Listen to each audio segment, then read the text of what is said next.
Вы смотрите «Актуальное интервью», в студии Сергей Михедов. Здравствуйте. Уже 1,5 года весь мир живет в напряжении из-за коронавирусной инфекции. В регионе, в зависимости от состояния эпидобстановки, режим ограничений то ослабевает, то вновь ужесточается. В таких условиях не просто всему обществу, как сохранить свое психологическое здоровье. Об этом нам расскажет Надежда Васильева, психолог, руководитель психологического центра. Надежда Юрьевна, здравствуйте. Здравствуйте. Как сказывается на психологическом здоровье людей ситуация с коронавирусом? Давайте для начала разберем, что такое психологическое здоровье. Все мы с вами вообще смотрим на здоровье с точки зрения медицины обычно. И человек здоров, если у него ничего не болит. И здоровый образ жизни – это когда человек не пьет, не курит. У нас очень узкие представления о здоровье. А психологическое здоровье, вот вы, например, как считаете, что входит в это понятие? Могу вас спросить? Ну, конечно, да, конечно, можете. В психологическое здоровье, наверное, входит в первую очередь стабильное эмоциональное состояние, да, какой-то позитивный настрой, может быть, чаще. Совершенно вы правы. То есть психологическое можно заменить на эмоциональное здоровье. То есть когда человек спокоен, когда он радостный, когда он активный, когда он может справляться легко со стрессами, когда он адаптивный, когда он в отношениях с людьми может быть таким коммуникабельным, может строить те отношения, которые ему нравятся. В общем, в психологическое здоровье входит очень много понятий, кроме физического здоровья. Потому что то, что у нас внутри, зависит от того, что нас окружает. Если мы с кем-то поругаемся, если мы начнем нервничать из-за чего-то, из-за коронавируса или из-за неприятностей на работе, в отношениях в семье, мы начинаем себя плохо чувствовать, правда ведь? И у нас есть 3 сферы. Это наше мышление, мысли, представления, думы наши, информация, которая поступает к нам. Это все имеет какой-то эмоциональный окрас. Или нам это нравится информация, или мы можем нервничать из-за этого, или это может нас раздражать, или это может быть нам безразлично. И третья составляющая, то есть мысли, чувства, тело. Вот как раз-таки организм – это вот то, чем занимается медицина. Психология и психологическое здоровье, оно касается как раз-таки эмоций в большей степени и наших мыслей. То, допустим, есть ли у человека цель в жизни, как он рассматривает свое будущее, насколько для него это конкретно, ясно, уверен ли он в этом, какая у него вообще уверенность в жизни и в самооценке, насколько он может вообще справляться с трудностями, стрессоустойчивость. И в связи с этой ситуацией, конечно, больше всего страдает уверенность в будущем.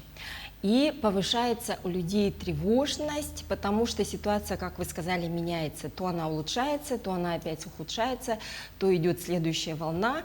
И все это у людей вызывает нарушение чувства безопасности. То есть люди, которые привыкли, что каждый день я знаю, что будет завтра, а тут, получается, я не знаю, а завтра что нам скажут, и как поведет себя эта ужасная болезнь, и что вообще в мире опять меняется. И вот эти мировые изменения, мы к ним не были совершенно готовы, такого не было очень давно вообще в истории человечества. И выпало на наш век с вами, и мы с вами все это очень, даже если человек здоров, если он занимается спортом, эмоционально он очень даже стабильный, все равно это его как-то может касаться. То есть все равно везде люди говорят об этом, средства массовой информации, болеют близкие, все это не может не отражаться на нас. Но самая важная задача понимать о том, что все-таки здоровье больше всего зависит не от вирусов и не от того, потому что мы с вами все встречались с такой ситуацией, когда общались несколько человек с одним, допустим, зараженным, и в итоге заболело, заразилось не все. То есть кто-то вообще при контакте не болеет, например. Вот это от чего зависит? То есть это не от вируса зависит. Вирус заразил всех, но кто-то имеет такой иммунитет, который с этим справляется, а у кого-то нет. А вот от чего зависит иммунитет, вот это уже зависит от нашей с вами психологии. Но в культуре в нашей вообще к эмоциям такое отношение, что вообще эмоции надо скрывать. Если ты там плачешь, раздражаешься, и вообще ты говоришь о своих переживаниях, ты какой-то слабак, ты не справляешься, и вообще надо только работать, надо там зарабатывать, надо вообще что-то делать, достигать чего-то.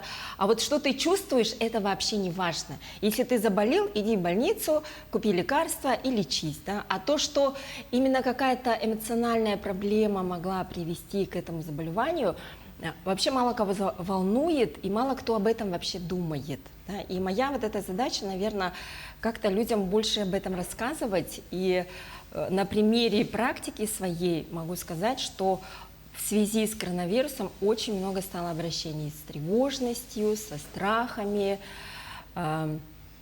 паническими атаками. То есть вот такое состояние у людей увеличилось. Оно и раньше было у людей, но сейчас их стало больше. Какие есть способы самостоятельного улучшения психоэмоционального состояния? Очень хороший вопрос. Способы есть универсальные, то есть это те, которые подойдут, в общем-то, каждому. И это, конечно же, то, что касается нашего тела, нашей физики. То есть если человек не выспался, плохо питается, еще и употребляет алкоголь и курит, конечно, он всегда на взводе, он всегда раздражен, он всегда как оголенный провод, то есть нервная система у него хуже, иммунитет слабее. И поэтому изначально надо исходить из того, чтобы удовлетворять потребности нашего тела. А это значит спать, высыпаться хорошо, это значит нормально, здорово питаться. И обязательное условие – это активность физическая. К сожалению, мы с вами сейчас все переместились в автомобили, все у нас автоматизированное, домашний быт тоже, да, и мы особенно городские жители, вообще физически мало двигаемся, сидим в офисе, и это очень большая проблема для нашего организма. Когда мы сидим, все функции в организме застаиваются. Из-за этого что происходит? Ну, из-за этого начинает плохо функционировать. И кровообращение ухудшается, и лимфатическая система, и мышцы какие-то вообще напрочь могут атрофироваться. Поэтому обязательное условие для здоровья – это физическая активность. Ну, например, спортсмены, которые регулярно занимаются спортом, они эмоционально себя чувствуют более уравновешенно и спокойно. Поэтому обязательное условие для всех – это заниматься какой-то физической активностью. Некоторые считают, что это так дорого, это надо идти в спортзал, это надо время там для этого. Нет, это бесплатно можно каждое утро просто делать дома зарядку. Или просто включать музыку и танцевать, например. Или заниматься йогой, цигуном. Ну, найти для себя какой-то вид активности, который вам именно подходит. И еще универсальный такой метод – это природа, общение с природой.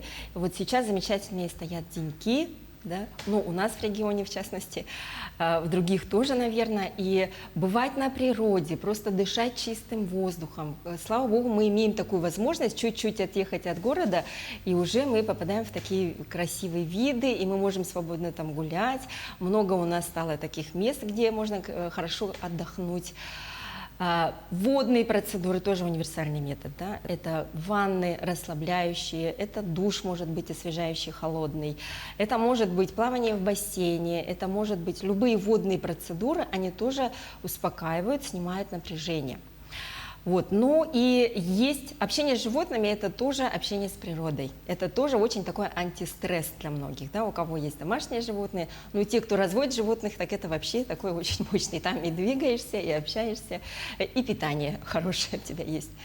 Вот. И есть еще, кроме универсальных, для каждого свои собственные индивидуальные способы сохранения своего хорошего самочувствия. Например, кому-то очень нравится там копаться в огороде. Вот сейчас огородные дела у всех, да. Кто-то просто обожает, кого-то прямо туда тянет. Он готов там все свои дела отодвинуть, чтобы копаться в огороде, собирать свой... А для кого-то это каторга.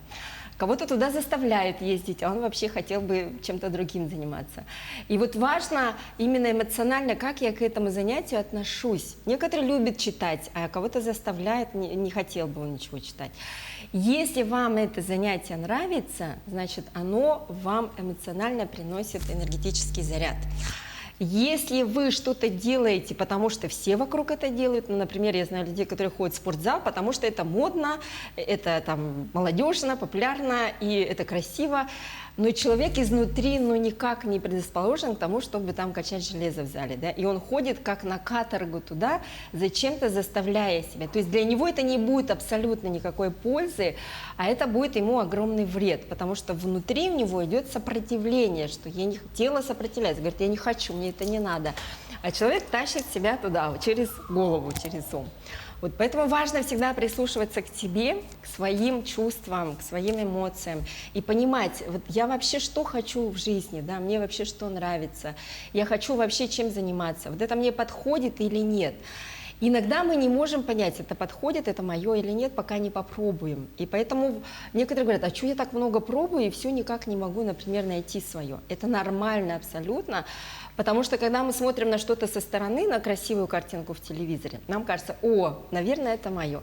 А когда мы туда приходим вовнутрь, да, оказывается, что это вообще мне не подходит ни по характеру, ни по темпераменту, ни по какому-то мировоззрению. Да? И пока ты не попробовал, ты это не можешь понять. Предлагаю подвести небольшой итог. В целом, что делает нас более стрессоустойчивыми?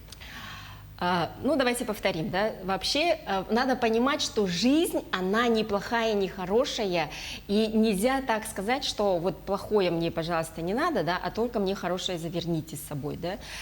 Всегда в жизни есть стрессовая ситуация. Нет такого, что человек может жить счастливо в дзене. Ну, есть, конечно, такие люди, они там сидят в горах годами, да, медитируют. Это не наш с вами случай. В жизни обычного нормального человека всегда есть стрессы ежедневно. А мы с вами живем в какой-то иллюзии, что без стрессов можно жить. Поэтому надо понимать, что стресс – это жизнь, стресс – это нормально. И нам нужно научиться эти стрессы преодолевать. А это значит понимать, что да, ситуация сложная, да, люди болеют, но я могу поддерживать собственное здоровье, я могу поддерживать своих близких, чтобы они тоже как-то сохраняли свое здоровье. А больше это зависит от эмоций. И тогда мы можем быть здоровыми, то есть вырабатывать себе стрессоустойчивость. А это можно, то есть это не от природы заложено в нас, а мы сами выбираем, нам страдать от того, что там вовремя что-то мы не сделали, да, или сказать, ну ладно, сделаю попозже, а сейчас я пойду отдохну, раз я уже упустил там время, например, да. Наше время уже подходит к концу потихоньку, да. Расскажите, работают ли ваши психологи в отделениях, где лечатся больные с ковидом, и вообще больные с ковидом, какую помощь чаще всего Для просят? работы в больнице есть специально обученные клинические психологи или медицинские психологи. Мы психологи не такие, мы психологи обычные, здорового человека. И мы работаем со здоровыми людьми, но у которых есть проблемы в эмоциональной сфере. Это страхи, это тревоги, это болезни. Когда человек начинает очень часто, ну даже болеть простудными заболеваниями, это может быть психосоматически. То есть когда он страдает эмоционально, тело начинает ему об этом говорить, да, что что-то плохо в твоей жизни, надо что-то менять. И мы с этим работаем, с психосоматическими заболеваниями. С этим к нам можно обращаться. Надежда Юрьевна, спасибо, что нашли время, пришли к нам и ответили на наши вопросы. Желаем вам дальнейших Спасибо, успехов что в работе. пригласили. Всего доброго. А я напомню о том, как сохранить свое психическое здоровье во время пандемии, нам рассказала Надежда Васильева, психолог, руководитель психологического центра. Это было актуальное интервью. Оставайтесь на нашем канале.